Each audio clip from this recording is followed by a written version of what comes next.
This is GKW. Welcome to another edition of Good Karma Wrestling. I'm Gabe Neitzel from ESPN Milwaukee. Jonathan Hood on assignment this week, which means it's just myself and our guy from ESPN West Palm, Brian Rowitz.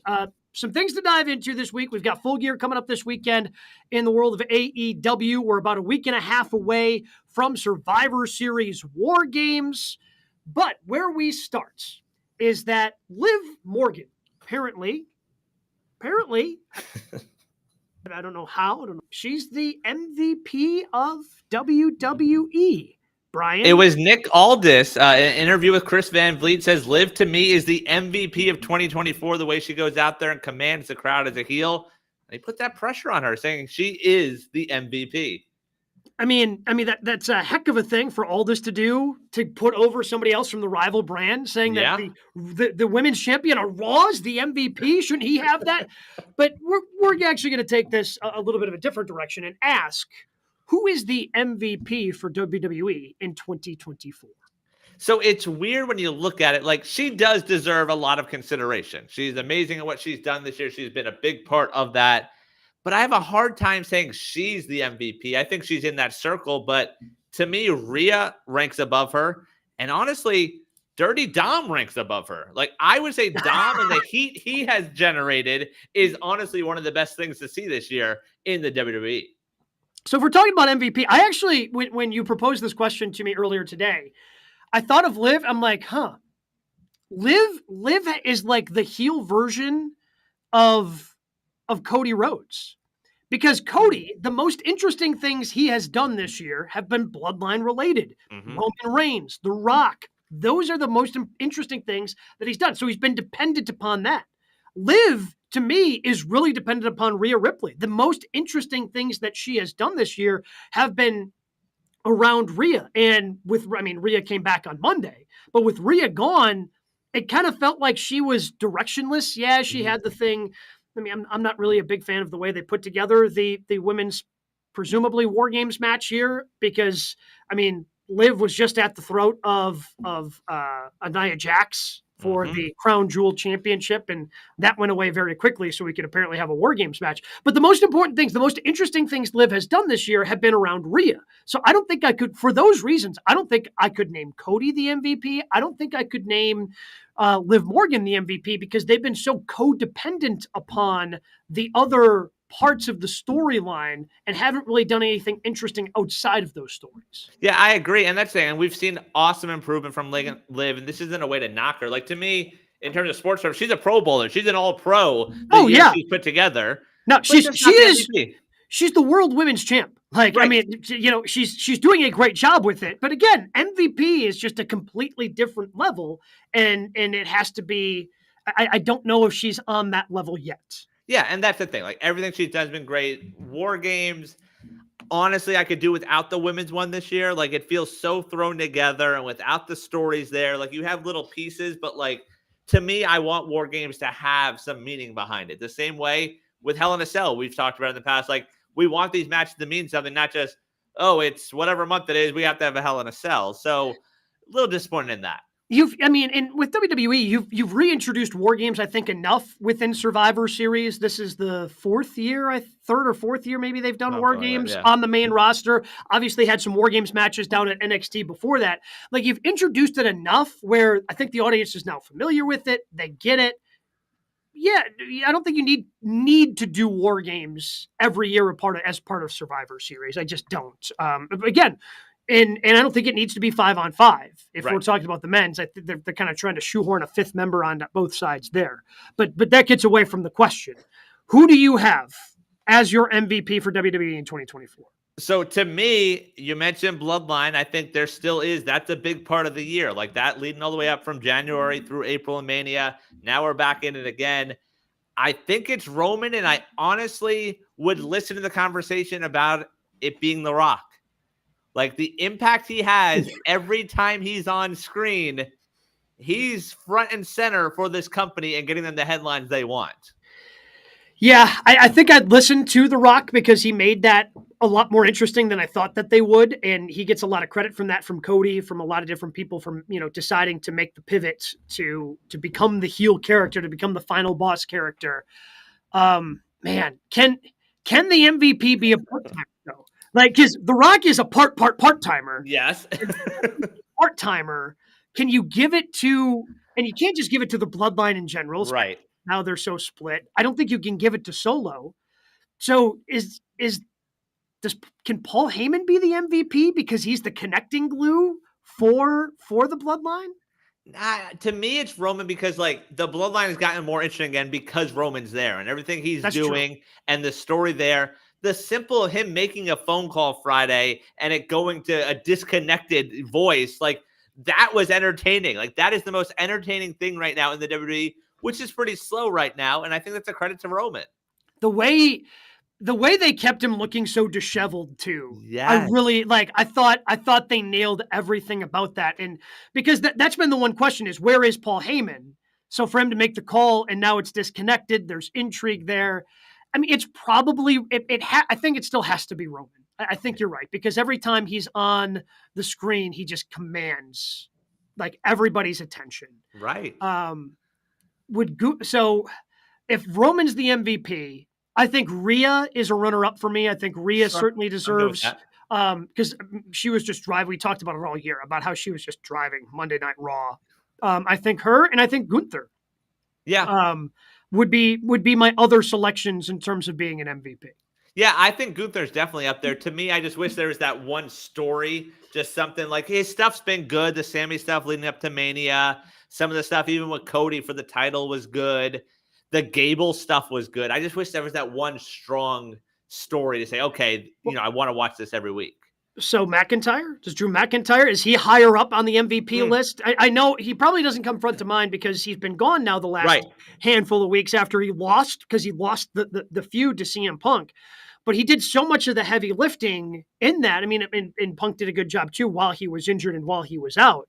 But Drew McIntyre was healthy and wrestling and putting on other storylines while also keeping that storyline going with CM Punk. Yeah, I think that is a good one. And like I said, it definitely isn't front of mind because he's out right now. But you go back to Mania and him winning the title, then losing the title, him, almost becoming champion. There was a lot of intrigue. Drew, I think, I wish I would have thought of him.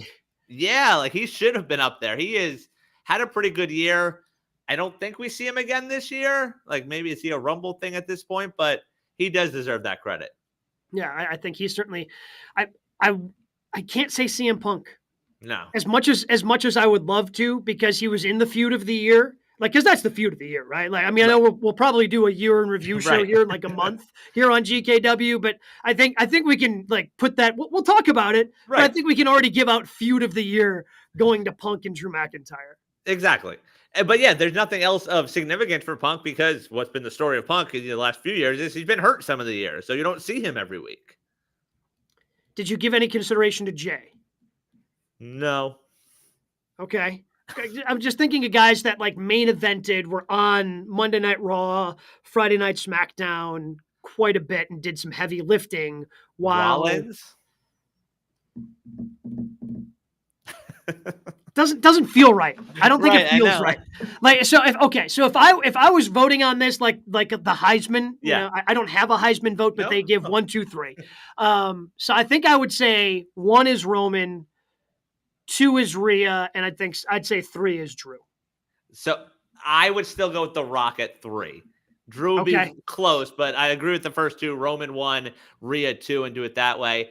And it sucks that all this puts this pressure on Morgan, because now it's like, well, no, she's not the MVP. You almost have to cut her down. And she's, she's top 10. She's up there. Like, I don't know why he would say something like that, but still a strong, solid year from her. Well, again, to get that validation, right? Because I think with Liv, we talked about it. Her first kind of 1 or 2 championship runs, Hood wasn't I don't get it. I don't get it. You get it now, right? I think the work that she has put together with the Liv Morgan Revenge Tour, and I mean, she's done tremendous work. Again, none of this is to saying you're not on the level of Roman Reigns and The Rock is not an insult. I can't explain it any better than that. You've got one of the greatest of all time in The Rock, and the centerpiece of what has been it's the best story WWE has ever told. Yeah, no, I agree. And that's the thing. We still have that intrigue. This speaks to what we sort of talked about last week. They're doing a bad job of telling other stories, that it still is the bloodline now. And it's been a lot of years of the bloodline. Like, it's a good job of them finding new angles. And I go back to when Heyman said, oh, it's the bottom of the third, and we laughed that off. That feels like it was 7 years ago at this point. And like, we haven't even hit the 7th inning stretch yet somehow. So credit to them on that regard. Well, no, I mean, that's just lesson number one. Never don't Paul. Right, that like, is true. Paul, that's just never don't Paul. Like, yeah, we laughed at him, and now we look like the idiots for laughing at Paul Heyman. Other things we want to dive into this week here on GKW, we called the 3 count, the other top 3 stories in the world of professional wrestling. Brian, what do we have this week at number 1? We learned last night, next Wednesday in Chicago, AEW Dynamite will be the start of the 2024 Continental Classic. It was won last year by Eddie Kingston. We know Okada will be in this year's as the current champion, but who would it make the most sense to win this year's AEW Continental Classic? Okay, so I don't think this necessarily needs to be somebody who a young up-and-comer. I don't think that needs to be, because I think that's ultimately the purpose of what we're looking at with the Death Riders, right? Like, to trying to get some of the young talent over. I think that's the overarching purpose. So I don't think that needs to be, Daniel Garcia wins this. I don't think that one of those types of wrestlers needs to step up and win this. So I think of, you mentioned Eddie Kingston winning it last year. I think that was just so compelling because Eddie had been such a centerpiece, and yet, those championships, I guess, were kind of missing. And I think he did a great job. The way they told that story, it was probably one of the better things. I think that despite me being skeptical going in, looking back, I think the Continental Classic was one of the better things they did in 2023. Yeah, it was a lot of fun. I mean, the matches, the storytelling they did within it. Like, you mentioned Daniel Garcia, even him, the story of, him struggling early and Daddy Magic motivated him. They did a hell of a job with this last year. Yeah. So I look at, I'm trying to think of somebody else like an Adam Cole, who has been a big part of what they've done in AEW, but kind of those championships and him going over in big stories, that's kind of lacking. I doubt it ends up being Cole because he's embroiled in the MJF story, and I'm sure he still has more stuff he wants to do down the line. So my mind goes to somebody who had some success in this thing last year and is super over with the crowd. What about Brody King?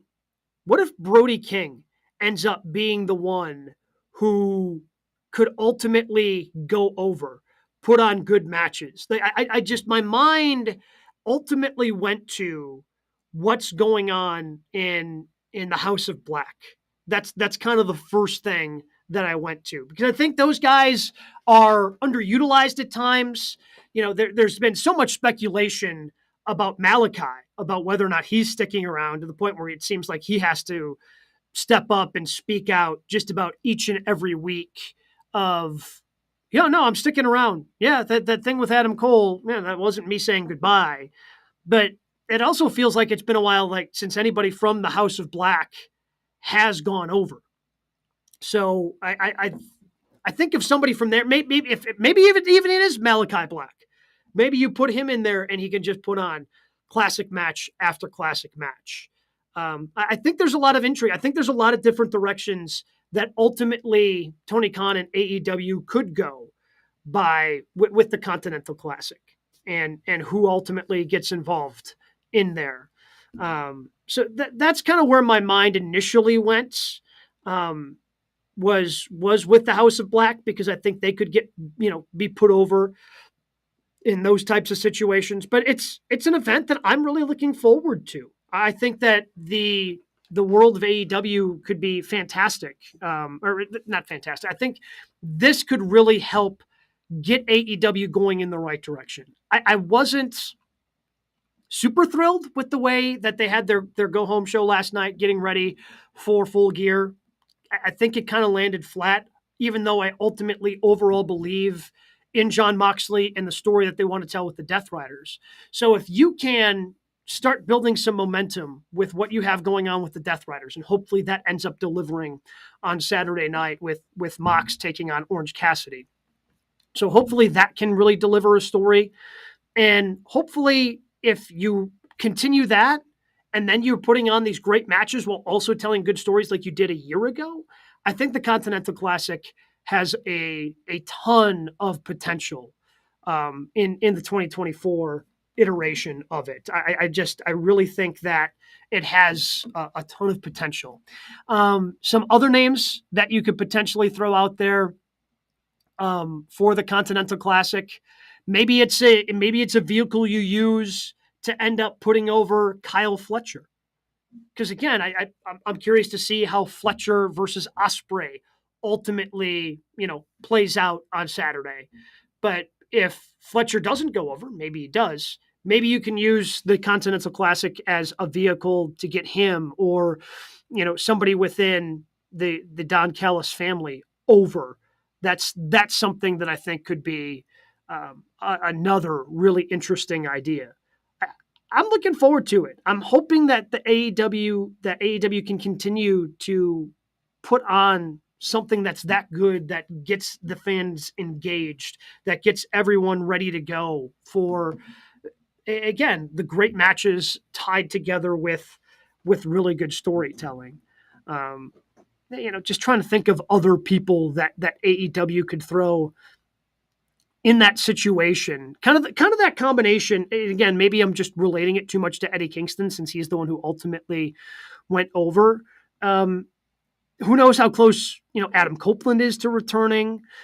Maybe I'm trying to think if this is like another piece you could, really use to showcase. Not that he would go over, but I think you could put, Nick Wayne in this situation. I would hopefully, him representing the patriarchy. I think him being in there almost in maybe that Daniel Garcia role where maybe he struggles early, then is able to ultimately have a little bit more success as it goes on, I think could be interesting. But I think Nick Wayne should be involved in some form or fashion in the Continental Classic this year. But ultimately, Brian, I'm throwing out a bunch of different names there, but I think ultimately I still come back to the idea of getting the House of Black over. Yep. Because they are over. It's just a matter of, okay, outside of a brief trios championship run, like they haven't gotten the individuals over. And I think Brody King had a really good Continental Classic a year ago. And I think following up on that momentum could be big for him and the House of Black. Yeah, so I completely agree. I had them written down also. To me, this should be a vehicle to someone that is, like I said, not the young up-and-comer that would be a big moment, like the upper mid-carder that maybe you don't see as a world champion, but it's a way to push them. Every single time those three of House of Black are in the ring, they deliver.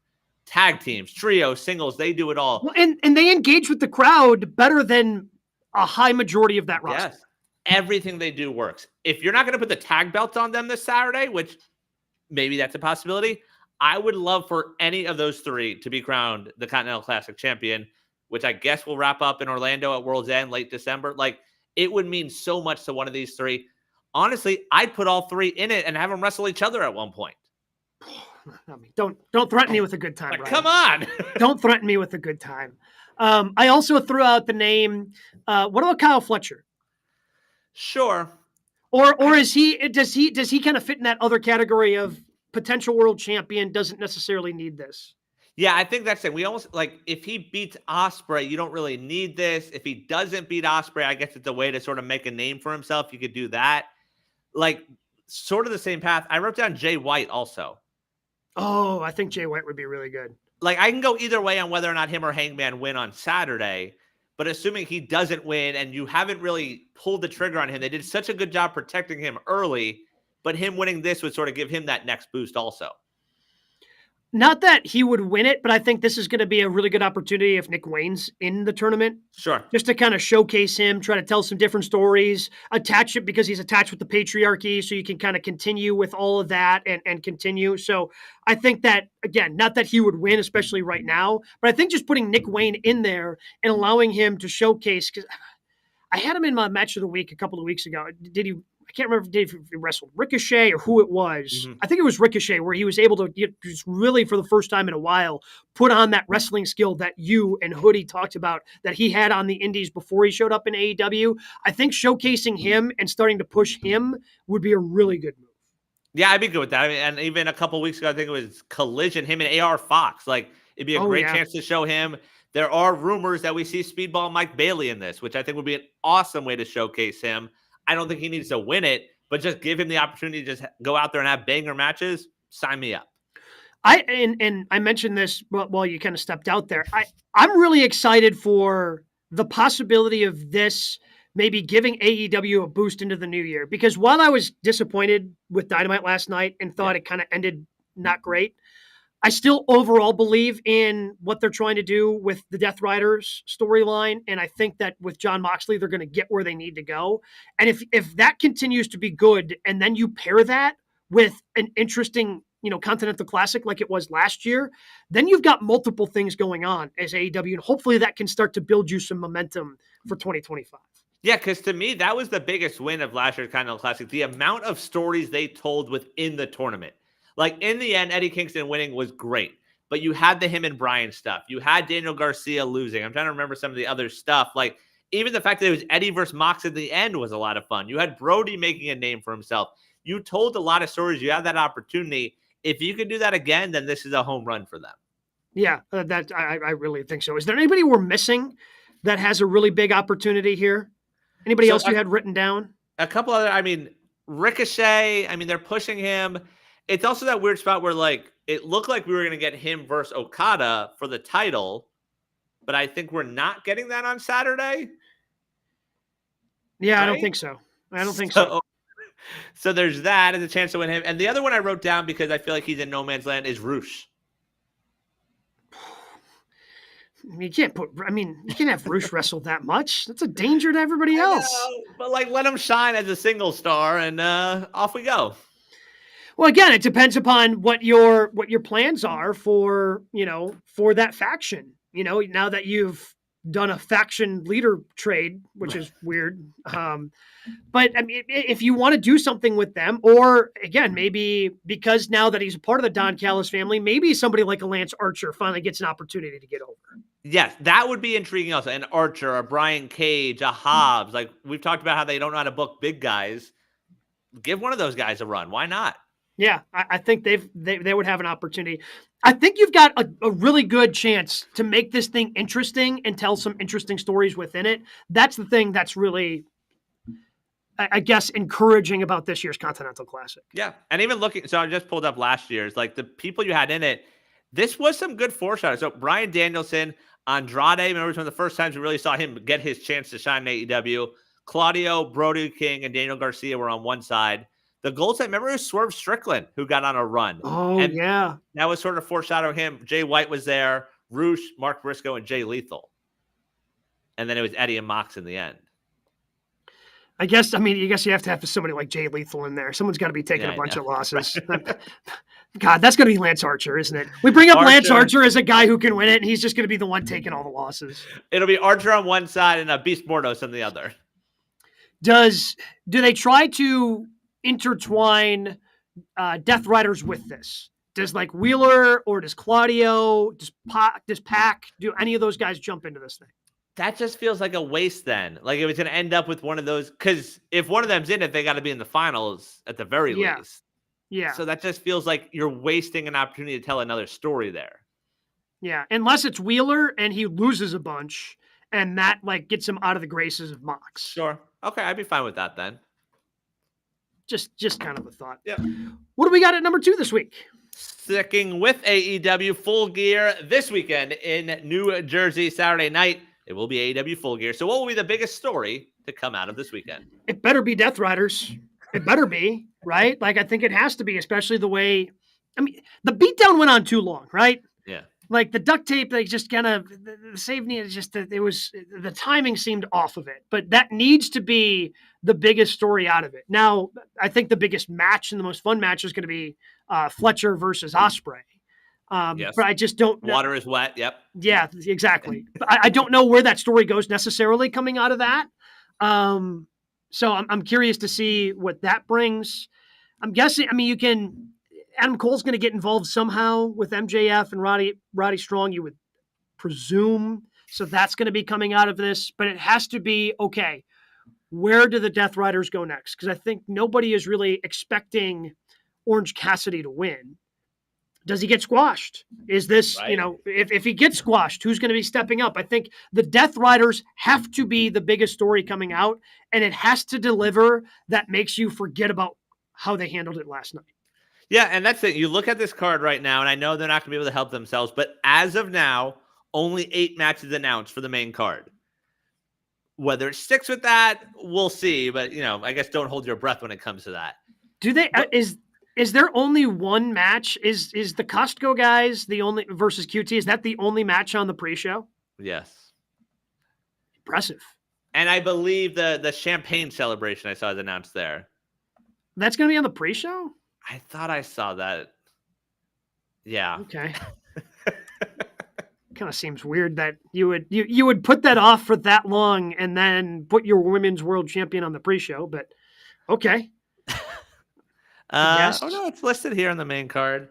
So I wonder if something else is moving here. This is or maybe they're just giving Big Boom AJ and Big Boom AJ is kidding the Rizzler. Maybe they're just giving him 20 minutes. Multiple millions have watched it on social media, so there's that. So congrats to them on that. You're gonna have to explain to me what that is. I wish not I necessarily could. right now, but yeah, I wish I could, but I don't think I can. So, boom, and maybe we'll get some clicks off of that. Like when it comes to this weekend, though, like Death Riders, Mox winning the title doesn't feel like a story, though. It's just sort of like, all right, we expected that. Orange winning would be a big deal, but sure, Mox is on to the next one. Oh yeah, but so what I think needs to happen. This needs to be Brock Lesnar versus John Cena. Circa, what was that, 2015? Like, to me, in order to make John Moxley winning interesting, this can't be, Orange was so close to winning. This has to be Mox just dominates the hell out of him. Like, he throws him around, he chokes him out. It takes 5 minutes. I think this needs to be a squash match in order for it to be interesting. And that's what I guess that's what I'm hoping for. And again, that's not a knock on Orange Cassidy. I just think that's how this becomes the most interesting. You make them look so dominant. So you're going, that's different. The way that they did with Brock versus Cena. Yeah, I'd be fine with that. And that's why, to me, I think the big opportunity here is you mentioned Ospreay versus Fletcher. We know that'll be match of the night. If Fletcher wins that and Ospreay has shown he has no problem taking the pins there, then you might have yourselves a new star. Like we've talked about Death Riders making new stars like Orange, like Darby, and elevating them. Kyle Fletcher getting his first real singles run, if he gets a pay-per-view win over Ospreay, he's showing that's someone you can really build around, which he's done a lot the last few months, but him winning, I think, really validates that. And with Ospreay, he's the most over guy in the company. Yeah, he doesn't need to win. Right. Yeah.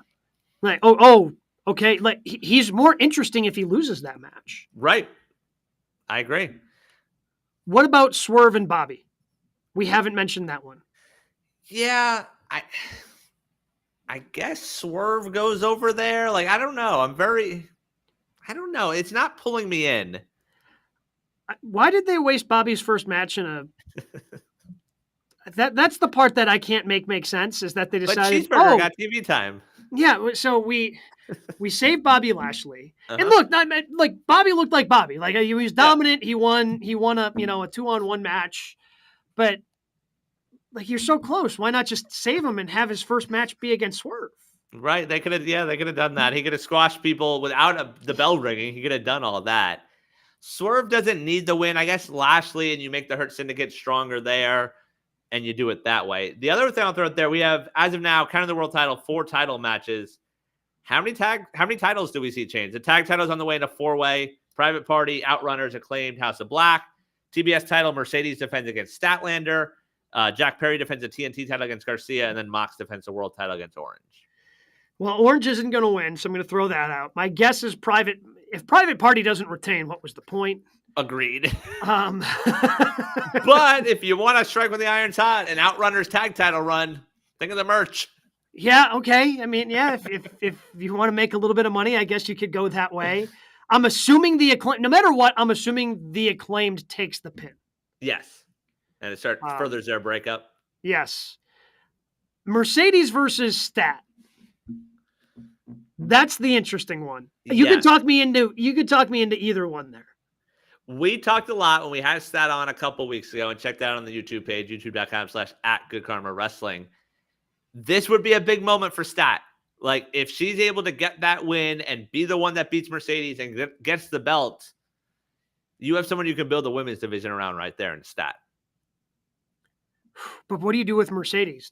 Well, because I'm assuming at some point and again, I guess I was just assuming that Toni Storm, despite announcing her retirement, was going to crash the celebration. Sure. So Mariah May is still going to be entangled with Toni Storm for the Women's World Championship. But at what point do we see Mercedes drop this so she can go after that Women's World title? I think this would be a great chance. Let her, take the rest of the year off. And then when she comes back, that's where she's going. Her focus is now on the main title. Or is it her versus Britt? Because you don't need a championship to me to have Britt. This would be a match that we've talked with some of these women about, where it's a non-championship match because it doesn't need the belt. You could tell something really intriguing of Mercedes versus Britt. I just feel like they're so scared of that because of what we saw in London when we had those two in the ring and it didn't quite deliver. Yeah, that's fair. And then the other title match, does Jack Perry drop it to Garcia? Feels like he should. He should, because it doesn't feel like you could have Garcia lose another big match. Well, and also, like, Jack doesn't have the backing. The Young Bucks left him high and dry. He's gone. Right. Deuces, right? Like, I think that it would make sense for Garcia. So I'll say 2 championships change hands. I'll say Garcia wins. I'll say Stat wins. I agree with also. I think talking it through, I think Statlander is going to get it done this week. Yeah. Hopefully. I mean, and then if you want to do we want to see a Mercedes versus Camille breakup thing? No, I think Camille can go do some stuff. Okay. That feels like you might have missed on that one there. Yeah. Like, I know what they were trying to do. Like, you had the idea, but like when you have your big bodyguard not be big and powerful and actually taking people out, you sort of make your big bodyguard not look like a great big bodyguard. Yeah. Yeah. So kind there's that part. Swing and a miss. Yeah. What do we have at number 3 this week? All right. Recently, the Wrestling Observer Hall of Fame class was announced, and topping the list, both Roman Reigns and the Young Bucks going in as part of this year's class. So I'll ask this. Who's had the bigger impact in the wrestling world, Roman Reigns or the Young Bucks? So this is a fascinating question because I think that when you think about where Roman is with WWE, the number of times he has main evented WrestleMania, like you would think that the answer should be, oh, this is easy. This is Roman Reigns. He's the centerpiece. As I said before, he's the centerpiece of the greatest story WWE has ever told. But does the Bloodline story happen without the Young Bucks? And what I mean by that is the Young Bucks started AEW. And Vince, and that's where this started. This started with Vince, having to be more creative, doing different things, because here comes AEW. Here comes this pissant company, according to Hunter. But especially at the beginning, like there was a little more pressure on WWE because the product wasn't very good. It just wasn't. And it was really tough to get through 3 hours of Raw back in 2019. It was hard. And AEW came around and it was, AEW is not hot right now, but they just got a second TV deal. Right. So I think it's a tougher question to answer than when I initially saw it when you start to actually think about it.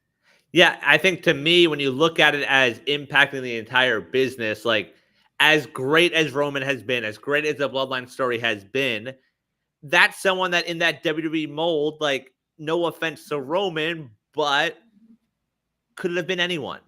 Like, they make Cena and a star. They make stars in the WWE. So if Sure, but like, yeah, I mean, nobody could do the Bloodline. Like, the Bloodline is because, like, they actually have this wrestling family and they're leaning into that and they're able to incorporate The Rock and all these other aspects of it. So I don't think this particular story could be anyone because they tried to make Roman Reigns like John Cena. Sure. And the crowd overwhelmingly rejected it. Well, that's why I almost feel like him being the mega face he is now was by mistake. Like that was their intention a decade ago. And they, like you said, they massively failed there. And now they got here by making him the massive heel. So like, yes, credit to them in that regard. But to me, the Bucks just sort of changed the business. Like we talked about how bad the WWE was and how a struggle to get through 3 hours. If not for AEW, if not for an indie company selling out an arena, the WWE never has to change. They can continue to roll out Bob Barker as a guest host. They can continue to roll out, dog food and gas masks and things like that because there is no competition. And say what you want about AEW and where they are today, but the Bucks helped make that possible. And that's something that takes a different mindset that obviously no one had over the past 20 years before they finally took it and ran with it. In the 2010s, especially in that 2015 era, and I understand that Cody had a big hand in this as well. But the fact that the Bullet Club merch was so over the way it was about a decade ago now, maybe a little less than that, 7-8 years, something like that. Like, I mean, you saw Bullet Club gear like everywhere. Like they were getting at it in mall. Yes, they were getting it local into mall. Yeah, like they were getting their stuff into Hot Topic, and people would wear that. People absolutely loved it, and I can't remember which. There was an article kind of about this whole thing and that I was reading a little while back, and just how like people were confused of, oh, that's really cool. What WWE, faction is that? What character? No, man, that's New Japan Pro Wrestling. Like that's something else. And the Young Bucks, I mean, they made New Japan cool, right? Like they did a lot of different things. And again, I understand Cody was a big part of that, but you can't take away the impact that those two have had as well. Yeah, I mean, New Japan and Ring of Honor sold out the Garden on Mania weekend on the backs of, oh, maybe the Bucks will be here, maybe the Elite are, and none of them were, and you can say what you want about that show, but they sold out the Garden as like a random indie company, and New Japan coming to the States and Ring of Honor making a name for themselves, and the Bucks deserve a lot of credit for that. Yeah, I think it is the Bucks because it has changed the industry as a whole. Without AEW, like we don't get this version of Jon Moxley. Without AEW, we don't get Sting's Goodbye the way that we got Sting's Goodbye. We don't have Will Ospreay in the United States wrestling as much as he does. Like Kenny Omega is going to be hopefully coming back here sooner rather than later for AEW. We don't get the goodbye the way that Bryan Danielson wanted his goodbye to go. Like there's so many great things that AEW provides. It provides an alternative. Right. It's not providing a very good alternative right now in terms of the stories, but the money is there. And it helps push the WWE. And hopefully, they learn to get some of these stories rolling again. Like we don't get Hangman Page burning down a man's house. I mean, do we get Black and Gold NXT? If the indies don't become as hot as they are on the backs of the Bucks and what they did with BTE, does Black and Gold NXT ever exist the way it did? Maybe not. I think there's a case to be made for that. Right. Because in that world, if there's not hot indies and there's not, Adam Cole and those guys making names for themselves on the indies, like, oh, we could just make guys in the PC and they all get WWE eyes and they just go through the process and they all look and sound the same. And that's it. And you get, 2.0 NXT, the colorful one. And that's it. Yeah, I think that's a really good point. I mean, yeah, if we're talking about overall impact on the entire professional wrestling world, I think it has to be the Young Bucks. And as much as I thought this was going to be Roman Reigns when you first proposed this, like it's the Young Bucks going away. And that's again, not a knock on Roman. It's just that he is very much, again, he's the center of a story. I don't know how much that impacts the entire industry overall. It impacts the WWE and they put on a hell of a story. But again, I go back to, maybe that story doesn't even happen if AEW doesn't exist and they're kind of pushed to try to figure out a way to do things more creatively. Yeah. So, I mean, overall, it's pretty strong class. It's cool to see them get their flowers here. And yeah, it's nice to have competition again. It's nice to be able to turn on Monday, to turn on Friday and be like, oh, we're actually going to see some good stuff tonight, as opposed to a decade ago where it's like, oh, this is not fun. Where do the Young Bucks stand right now? Because I initially enjoyed their EVP starts. Yes. By the end, I could take it or leave it. It wasn't like I was mad they were on my TV the way I felt about Jericho. Although I think that might have been my highlight of AEW Dynamite last night was the chase between him and you didn't like that? Oh, I'll tell you now, Jericho's at the point where that's the fast forward part. Oh, okay. Yeah, the Dynamite is shortened because okay, we can move past. I mean, it might have been. It probably lasted a little bit too long, but for Ishii to chase him, do the slow walk through the arena, chasing down, I chuckled at that. It was good entertainment. Again, maybe it says more about what Dynamite was last night. But where do the Young Bucks stand right now in your mind? Yeah, I agree with you. By the end of that, and I'm curious to see where this angle's going and them taking time off. I miss Young Buck matches. I miss them versus the Lucha Bros. Even them versus Private Party. It was a good match, but it wasn't that level that we got accustomed to where they almost felt like they were on cruise control the last few months. Yeah. Yeah, it almost felt like, and maybe that was part of it, and they were trying to be too meta, where they're trying to seem like they were mailing it in, even though they weren't, but they were. I don't know. I'm hoping whatever they come back to. First of all, I've said this many a time. I hope they're not the ones who come back to be the AEW saviors against the Death Riders. I'm hoping that's not the case, but I do hope we get back to some of the Young Buck stuff that we enjoyed. Right. No, I agree. And Eric in the comments, Black and Gold NXT before AEW was the best show mid to late 2010s, and then they went head to head with AEW and bombed. Agree, but at least we had that, and they wanted to go head to head with them. Yeah, yeah, and again, I think we're giving credit to the indies exploding to the Young Bucks, in part because of the Young Bucks, and that's how guys like Kevin Steen, aka Kevin Owens, and El Generico, that's how some of these guys end up going there and really becoming part of the backbone of what that Black and Gold NXT was. Yep, that was a lot of fun to watch.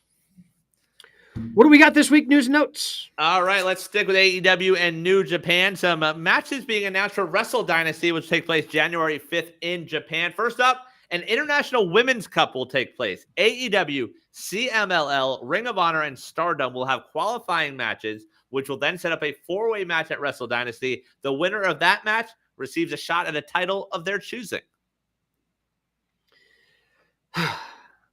I'm hopeful, but I doubt this ends up working out. I feel like every time they get CMLL and they just get it's just too much. It's too many things going on that I've got to keep track of.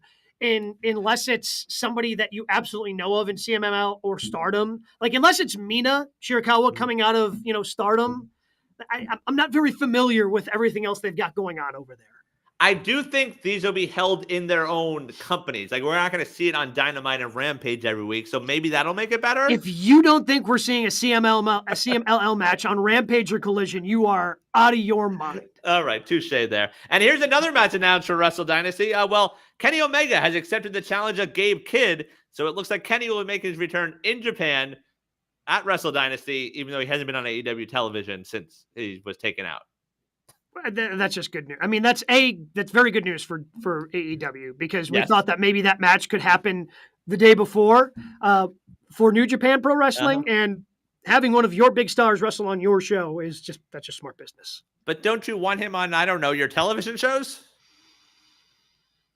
Yeah, I mean, eventually, sure. That would be good, so we can start building, up to this match because again, the build for this match has happened on foreign soil. Right.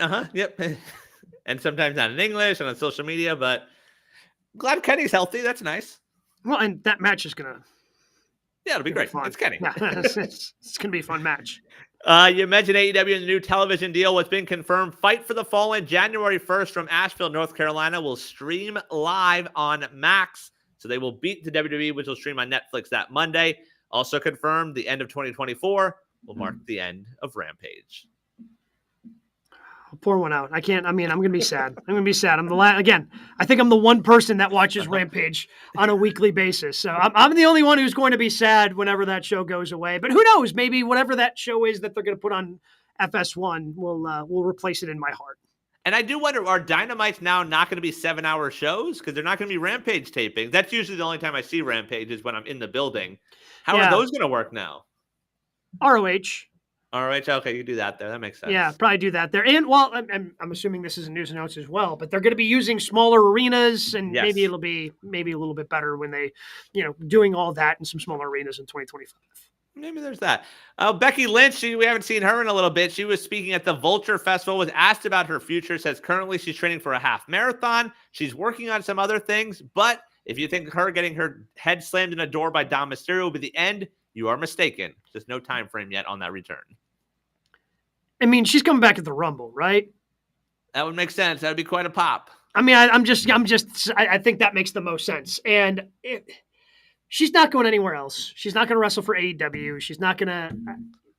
Maybe she'll be one of the CMLL qualifying matches, and she'll end up in this 4-way.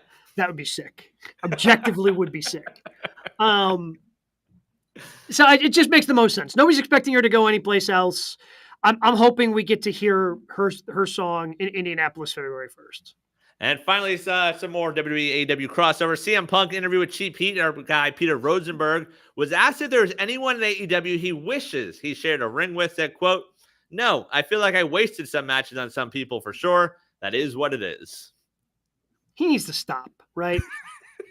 Like, nobody cares, man. Like, you don't need to. And I love CM Punk. Like, I'm a big CM Punk fan. Like, you can stop taking shots. I don't understand that's probably part of who he is. You stop taking shots at AEW, like, because some of those people just don't understand the business, man. Like, every time you talk about AEW, I feel like you lose your fan base just a little bit. Yeah, and also like for him to act like he had no say in those matches, like. What I mean, okay, so who do we think he's talking about? I mean, he's clearly talking about Hangman, right? Like, he thinks he wasted the Hangman stuff, maybe the Mox stuff. Because he was not a big fan of doing like the Rocky lose, come back and win thing. Yeah, I don't know. I feel like he could see the positive in that from a storyline standpoint. Like, is it just some of those rando matches he had? Like the QT match, wasn't there a Lee Moriarty match in there? Well, and QT, so I saw QT because somebody mentioned after this was out there on social media that it was, clearly this is QT Marshall. And QT Marshall responded saying, "Nah, man, I was handpicked." He went to Tony saying, "Hey, I want to wrestle someone in my hometowns," because I think this was like one of the Wednesdays before Thanksgiving that they do. Want to wrestle someone in my hometown, heel in my hometown that's not going to go into business for themselves or try to get themselves over with the crowd. And QT's like, "That's me, man." So I don't think he was QT. Okay. I don't think he was QT Marshall. Is he talking about your buddy Bobby Fish, the 3.5 kick out? Remember he had that match? Oh, God. Yeah, I completely forgot about that match. Jesus H. Christ. I mean, he's got some regrets because he wrestled too damn much in AEW. Like, but I feel like that's partly his fault too. Yes. Like, I don't know. Like, he's just so bitter. You don't have to it's nothing to be bitter about anymore. Like, you're happy. Like, people are paying you. People want to see you work forever. But again, as much as I love the dude, he's only happy when he's pissed off. Right, that's fair. It's just part of how the dude works. He's got to be pissed off at something. Otherwise, he just doesn't completely function. That is accurate. Matches of the week. Right. I'm going to start last night. How about Darby versus Claudio? Yep. What a perfect combination of this guy can really kick ass. This guy likes to get his ass kicked. Let's put them together. That was fun. How shocked were you that Claudio went over clean? Very. Like, I thought you're building Darby up, so I was like, oh, okay. Which, again, but again, that helps with the storyline of, look how dominant these guys are. Like, they just went over that dude clean, who we thought was about to be like, he's going to be one of the... No, he's got no shot against Mox. He can't even get past Claudio. And Darby being tucked up in the ring or the table apron, like he was in bed under the covers, that was amusing to see. Yes. So, yeah. No, I thought that was... So I take it back. That was actually the highlight of Dynamite last night. With, again, I chuckled at the Chris Jericho thing. That's the first time I wasn't legitimately mad that Chris Jericho was on my television. From Friday, I hated the finish, but Street Profits versus Motor City Machine Guns. So, okay. As I was sitting down to watch that, I'm like, this is going to be on my match of the week. Yes. And the ending just kind of... I felt like, by the way, Friday and Monday, there was a lot of that type of ending in WWE this week. And it was frustrating to watch. Well, So honestly, I didn't have that many. Like usually it's like, oh man, I got to fight off all these matches of the week. Like I didn't have anything in because again, I was kind of left with an empty feeling on a lot of those. Yeah, I mean, honestly, I wrote down those two, and then maybe I wrote Orange and Yuta from last night, but it was whatever there. Like, yeah, it just felt like a very weak week of matches. It was a weak week, and I understand it from an AEW standpoint because again, you're protecting guys. You know, you've got the 8-man All Star last night, which is what I mean. Those are what they are going into a go home show, but it was kind of disappointing. I was expecting more, especially out of SmackDown, because they had their first triple threat match in the women's tournament, in the women's US tournament. That was fine. Yeah. You know, I was excited about the one that you had mentioned with the Motor City Machine Guns and the Street Profits. I'm like, okay, they let these guys go. This thing is gonna roll. And well, they didn't let them go. Yeah, and then even Raw, like there was a couple that like you felt like could be something, and then you get this Nazi finish. It's just very weird week. Well, again, so I'm expecting something great out of Seth Rollins. I guess you could probably put Seth and Big Bronson Reed on there. Much. Like it just didn't do anything for me. I mean, it was still good, but then the ending, like it wasn't even interference. It was bad interference. Like, it was just like so bad. Of like, be more creative. Of just he popped up on the Solo Sikoa shows up and he's on the announce table and that's enough to distract Seth Rollins. Well, even Sheamus versus Braun, like good match, and then it's just sort of like, oh, now we don't get a clean finish. Even I was into, and then you had a weird finish there where just things happen. The Rey Mysterio mixed tag match, and then you had the Creed brothers thing, like just nothing happening.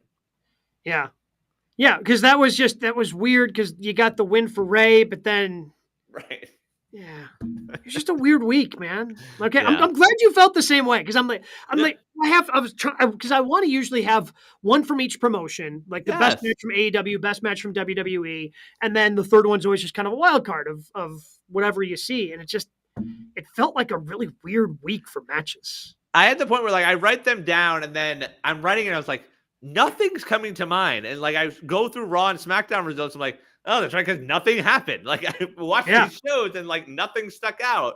Whereas usually it happens and like, okay, like I want to write that down and nothing. Yeah, because again, I mean, on the women's side, you set up War Games on Raw, which still wasn't. Which, by the way, you save Rhea's return for a taped Raw. Yeah. Like, you were already there. Like, she could have come out at the end of the show that was live before you taped it, because then it kind of ruins the surprise of her coming out, because that leaks out there. And I thought that was also an interesting decision. Again, and then she just comes out, yells War Games. Okay. Also, you could always do the, like, oh, we don't have a fifth, and then that's the return. Like, that always works also. Yeah. 100%. Right. Yeah. No, that's... Yeah, either save it for Survivor Series, or have her come out during the live portion that you did last week. Right, I agree. Like that's very odd. And yeah, I'm not excited about that War Games match. No, not at all. But Full Gear this week will be fun. That always delivers. Oh yeah, that'll be a lot of fun. Why isn't Okada, this coming from Christian, kind of commenting here, why isn't Okada on the Full Gear card? What's even the point of his belt outside of the tournament to come? Yes. All fantastic questions. Well, because that was, when they did the Continental Classic thing, I initially thought last year it was going to be very similar to what they do with the Owen Hart tournament. Yes. Where it's just like, oh, hey, you won this. Here's your championship belt, but it's not like a championship you defend. Like you you don't have to travel with it. You just put it home. Yeah. Like, hey, congratulations, you won this. But then they like made it a triple belt, and the whole thing was weird. And correct me if I'm wrong. Wasn't there a point where they said like it's now going to be? Is every match it's defended now in the tournament? Or making that up?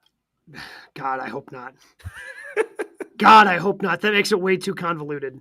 So, like, which is again why you should not have made it an actual championship.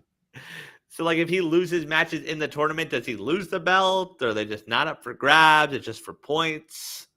Yeah, I think it's just all for points, and like just whoever's the champ at this point, you just forfeit it, and you're in the tournament. The belt gets you in the tournament, Okay. but you just still have to. Because I don't think you have the tournament to face him at the end. That doesn't make sense either. No, but there's a world where there's the end, but he's not in the end. Yeah, so he doesn't have the championship.